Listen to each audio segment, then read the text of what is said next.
If you believe you may have any information regarding this case, you are urged to contact the Netherlands Police free of charge within Europe on 0800 6070. If you are outside Europe, please instead call 0031 343 578844. Alternatively, you could contact them online using the link shown on screen and located in the description. This video features discussions of homicide, torture, and the physical, sexual, and verbal abuse of children, among other topics some may find upsetting.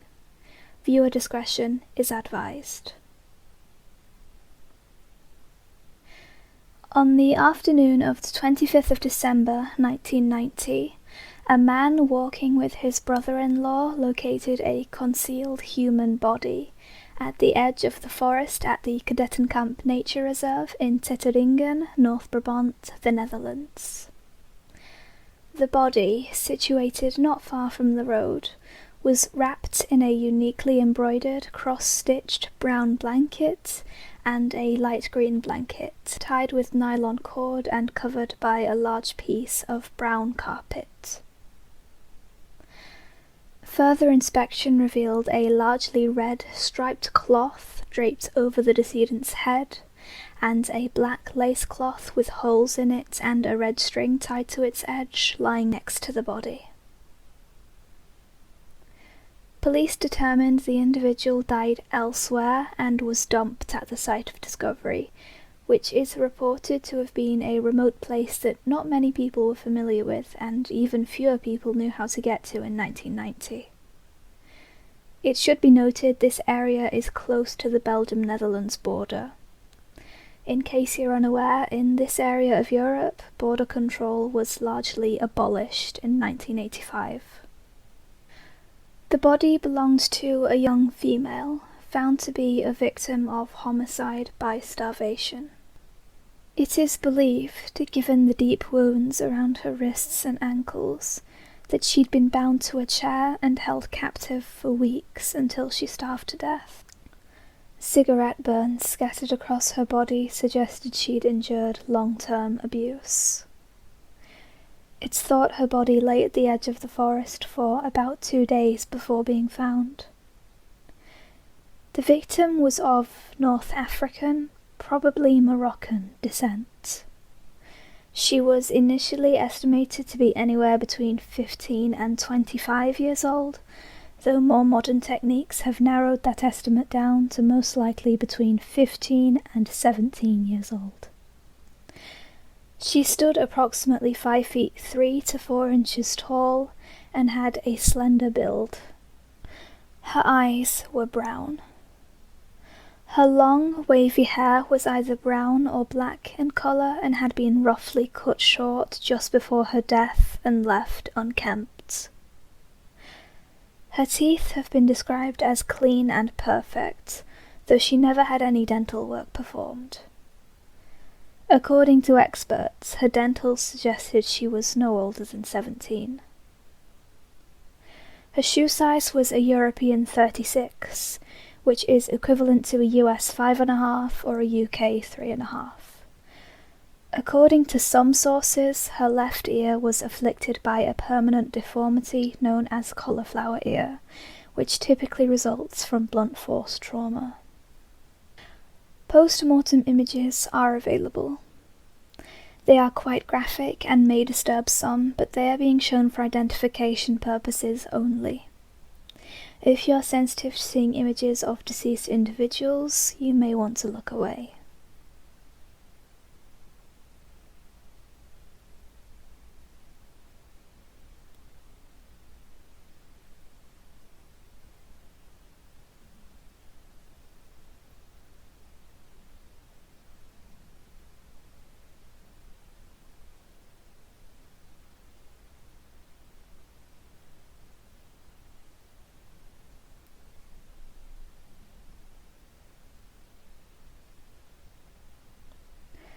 The post-mortem images have now been replaced.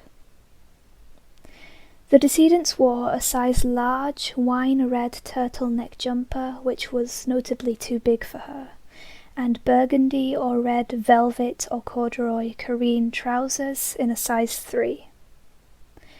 At the time of her death, careen was a brand only available for purchase in Belgium.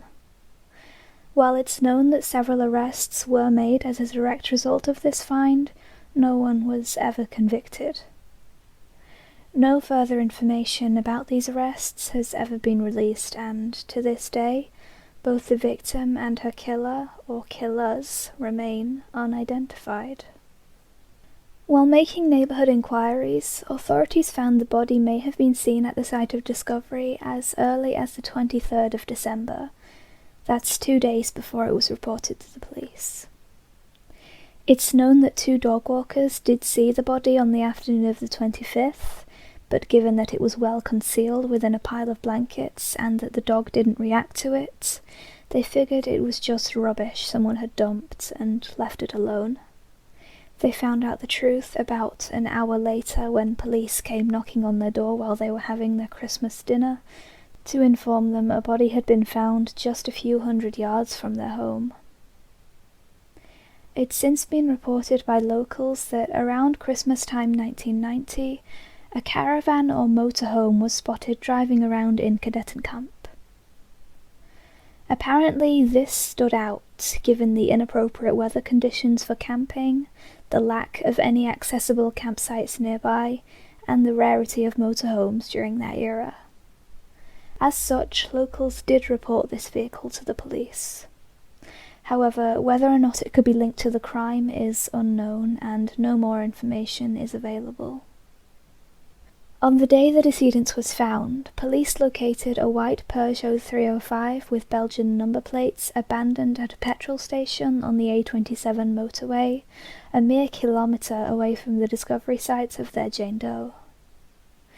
According to witnesses, 2 or 3 men of Moroccan descent from Antwerp, Belgium, had left the car there after it broke down. For perspective, Antwerp is about an hour's drive from Teteringen. It's said that another car with Belgian number plates, now known to be owned by a friend of these men who worked as a chauffeur, then came to pick these men up and drive them to a mechanic in Antwerp after failing to restart the broken-down Peugeot. From this point onwards, police focused their investigation into the Jane Doe case on several Moroccan families living in Belgium. When this investigation bore no significant results, police eventually came to the conclusion that these families were either covering for each other or they truly did not know anything. The chauffeur and his family were located in Antwerp and then extensively questioned and secretly investigated via bugs and wiretaps, though no concrete evidence against them could be found. They were eventually cleared of suspicion, and DNA testing performed in 2006 proved they were not related to the Teteringen girl. Around the time the body is estimated to have been dumped, witnesses reported 3 individuals emerging from the forest where the body would shortly be found. These people are officially wanted for questioning as witnesses or suspects in the case of Teteringen girl. Composite sketches were created, which are shown on screen now. The individuals in question are described as a blonde-haired man of about 20 to 24 years old, a stockily built middle-aged man of approximately 4 feet 11 inches to 5 feet 1 inch tall, with dark skin, dark eyes, short hair and a square jaw, who wore a dark blue jacket and trousers with black shoes, and an older woman who was dark-skinned, small and stockily built.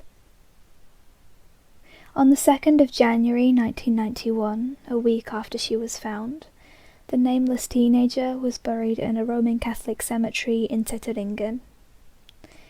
The mayor of Teteringen, the village police sergeant, and the parish priest and his housekeeper were the only people to attend the funeral.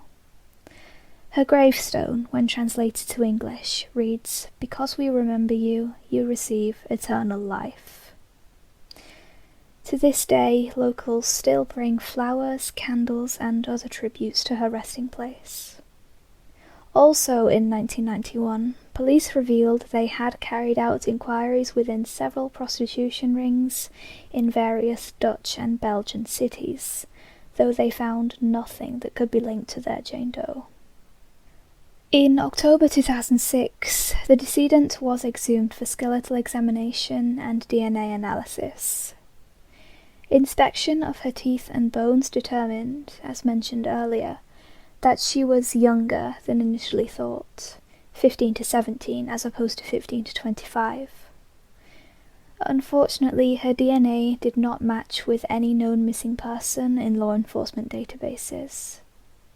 Following a renewed media appeal around this time, more than 30 new tips were received from the Netherlands and Belgium, though none of these bore fruit. The most credible tip received around this time revealed the victim was probably living in Antwerp around the time of her death. Police apparently determined she did have a connection to a Moroccan family residing in northern Antwerp, though they refused to disclose any other details. It has been theorized, given her probable Moroccan roots, that perhaps the decedent was working as a domestic servant. According to Human Rights Watch, abuse of underage female domestic workers used to be a serious issue in Morocco. In 2001, HRW found that up to 86,000 female children nationwide were employed as domestic workers in violation of Moroccan law, which prohibits the employment of those under the age of 15.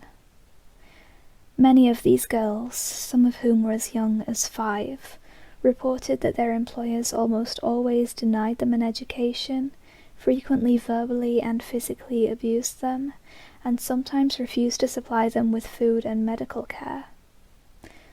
Others, heartbreakingly, faced sexual violence at the hands of their employers' family members.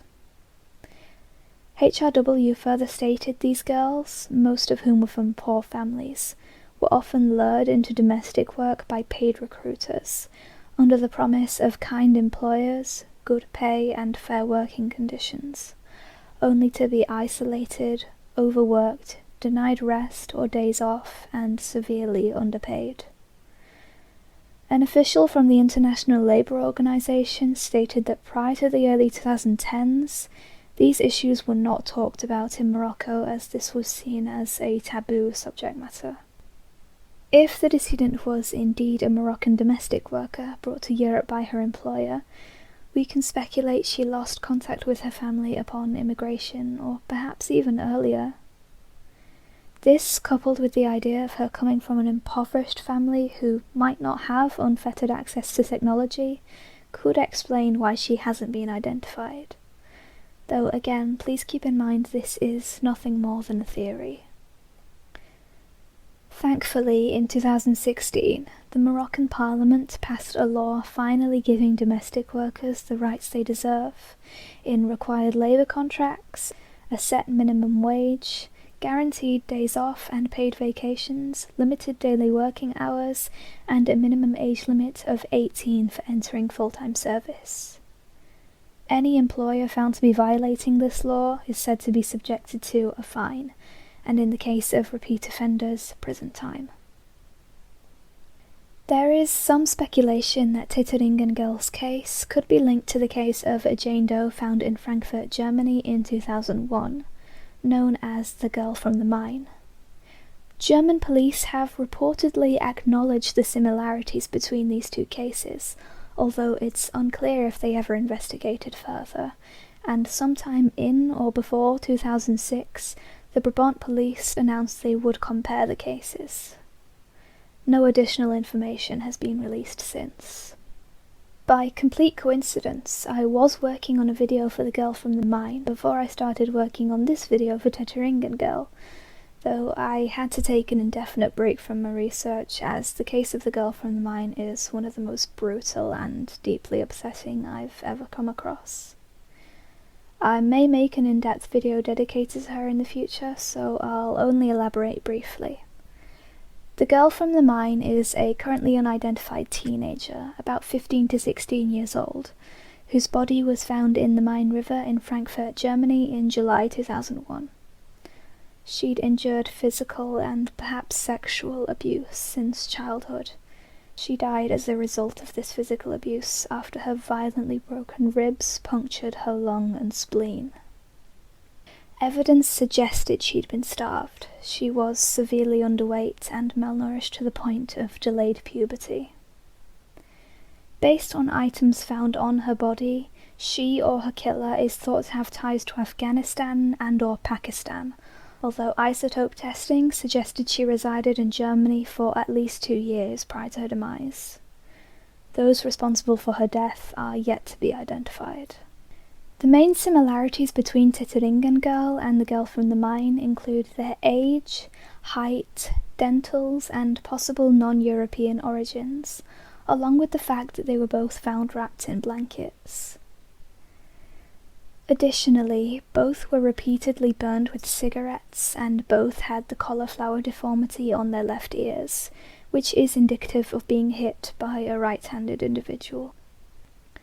The Frankfurt police have revealed the girl from the mine may have been a servant working for a diplomatic family. As aforementioned, Teteringen Girl may have also been a servant or a domestic worker. The sites of their discoveries are an approximate 4.5 hours drive from one another, and again there have been minimal, if any, border controls present along the Germany-Netherlands border since 1985. While it's of course possible their cases are related, authorities have never confirmed this, but then again they've never denied it either. Naturally, until these cases are solved, nothing is certain. The possibility that these two Jane Does were victims of child trafficking has been raised, though this is merely a theory. It's also been suggested that they were victims of abuse at the hands of their family members, which is why they've remained unidentified for decades. Though, again, this is just speculation, and I am not accusing anyone of anything. In the case of Teteringen Girl, others have suggested her death may be linked to a voodoo ritual due to the red piece of string tied to the cloth near her body. Allegedly, human trafficking networks linked to the Netherlands and Western Europe via Nigeria have been known to use voodoo as an intimidation tactic. It's also been said that the victims of these trafficking networks are often burned with cigarettes, much like Teteringen Girl. As far as I know, there isn't any further substantiation to this theory, so I'm treating it as the product of pure conjecture. An additional theory details the possibility of Teteringen Girl's murder being an honour killing, though the author never provided any solid reasoning as to why this may be, nor any evidence. Furthermore, the author did acknowledge that honour killings are uncommon in Moroccan circles. My sources also indicate that honour killings are quite rare and not really socially accepted in Morocco. In June 2021, in a bid for tips relating to her case, the mayor of Breda placed an interactive memorial sign with a scannable QR code near the forest in which Teteringen Girl was found. Within 24 hours, this sign disappeared. As the sign was professionally fixed in place, it is thought to have been intentionally stolen by an as yet unknown entity. Reportedly, police chose not to investigate the theft. A new sign has since been placed, which is said to be so firmly anchored to the spot that theft should be virtually impossible. And as of June 2022, that is where the case stands. It's been over 30 years since this young girl was horrifically abused and murdered, and the responsible party still hasn't seen justice. Their punishment is long overdue, and it's about time her grave finally bore a name. To my knowledge, no missing person rule-outs have been made public. If this changes, I will make a list of rule-outs in the description. In or around November 2020, police stated they were no longer actively working on Teteringen Girl's case. As far as I can tell, however, the case is still open. Police have asserted that they will re-examine it if they receive valuable new tips. The Dutch public prosecutor is offering a €15,000 reward for anyone with information leading to the resolution of this case. Again, if you believe you may have any relevant information, you are urged to contact the Netherlands police free of charge within Europe on 0800 6070. If you are outside Europe, please instead call 0031 343 578844. Alternatively, you could contact them online using the link shown on screen and located in the description. Thank you very much for giving Teteringen Girl a moment of your day.